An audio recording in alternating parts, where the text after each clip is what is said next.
6, a helping hand with your land. Neil from Essex here, out today on a Kubota KX033 mini excavator. Going to walk through here with you today on some excavator operations basics. If you're going to be renting a machine or getting to own one of these for the very first time, I'll run through how the different controls here work and talk you through some of the new tips that you might want to know as a new operator.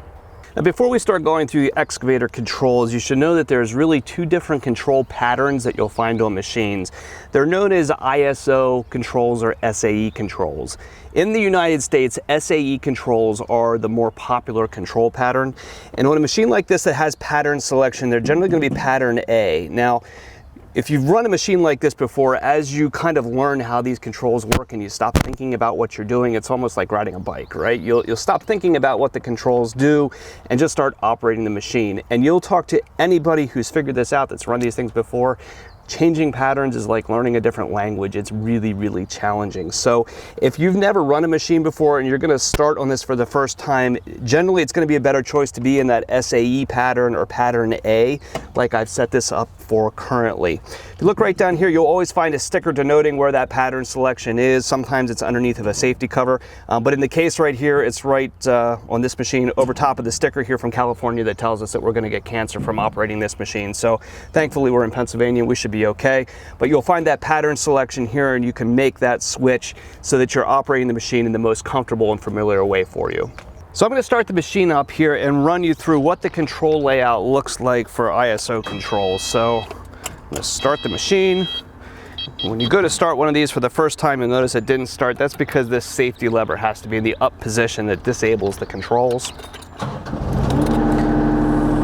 Push that down.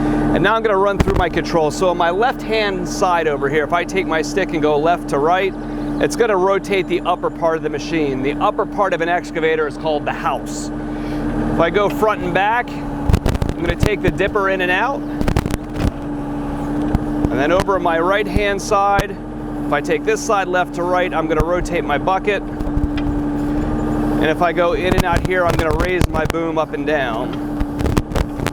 So you have two functions on each one of those sticks. If I want to drive the machine forward and back, every excavator is going to have two sticks in front of you, and those are always oriented with the front of the machine being over top of the blade. You have to remember you can spin these things in circles, so if you're facing this direction, this is front, right? Not the direction that my boom is facing. Where my blade is always the front of the machine. So if you're facing over the front and you press the two drive sticks front, you're going to go forward or backwards.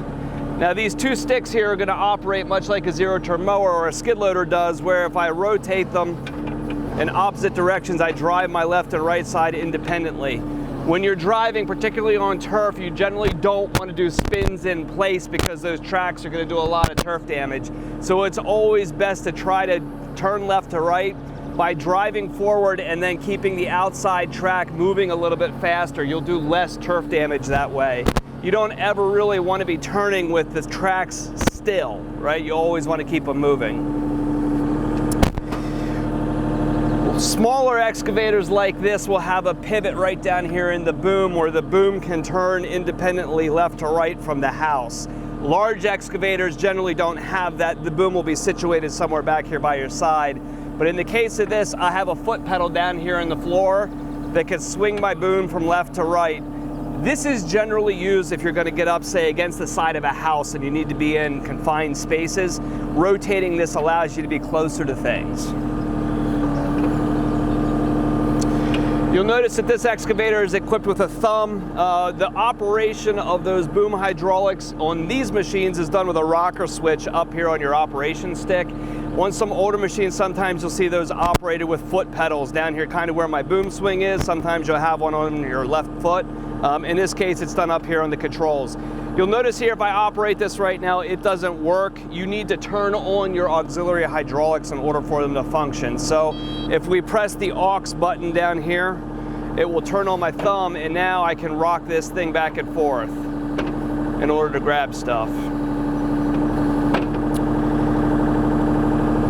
In the advanced course here, we tell you that you can dive in and do some configurations on these hydraulic circuits, oftentimes that change the amount of flow that they have, or to be able to toggle them on and off for different kinds of attachments that you would put out there. So tampers and hammers and that kind of thing are going to have different setups for the hydraulics in the monitor pod down here than what this thumb would be. Generally, I'm operating at idle right now, but as you turn up your RPMs up here, you're going to have more hydraulic flow. Now, the faster the engine is going, the faster the hydraulics are going to move. So when you're learning one of these for the very first time, it's often not a bad idea to have this thing running a little bit slower. Just helps things move a little bit more fluidly.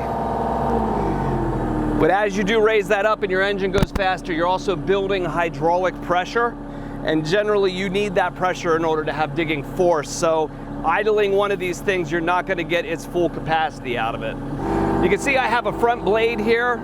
I use that blade to go up and down with my left-hand stick over here, and I also have a green button on top of it.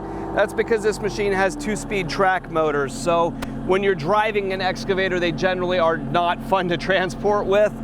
They're generally very slow, but you can speed them up by pressing the 2-speed button. So if I'm driving along here and I pop that green button, I can go into a little higher gear and shift those motors up a little bit faster. Some of the more recent models will have automatic shifting track motors that will load sense and shift on their own. This machine doesn't have that equipped, but there are other models that do.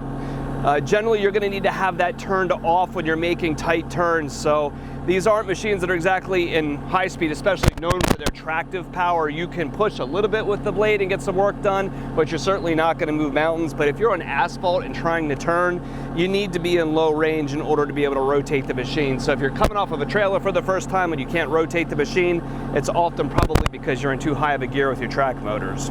So that's a little bit on the operation of an excavator. If getting onto one of these for the very first time, you just need to be patient with yourself and give yourself some time. Really, ideally, what you need to do is know what the controls do and simply start to work through them and use them to the point that you stop thinking about what you're doing and you start tackling the job at hand. So be patient with yourself when you jump into one of these for the very first time. I'm going to do some follow-up videos here as well, showing some of the technique that you might want to learn when doing this for the very first time. So follow along on subsequent videos here. We'll see that we can teach you about running an excavator. So if you're in the market for a piece of equipment like this, or you have parts or service needs for one that you already have, give us a call at Messick's. We're available at 800-222-3373 or online at messick's.com. Okay. Neil for Messick's.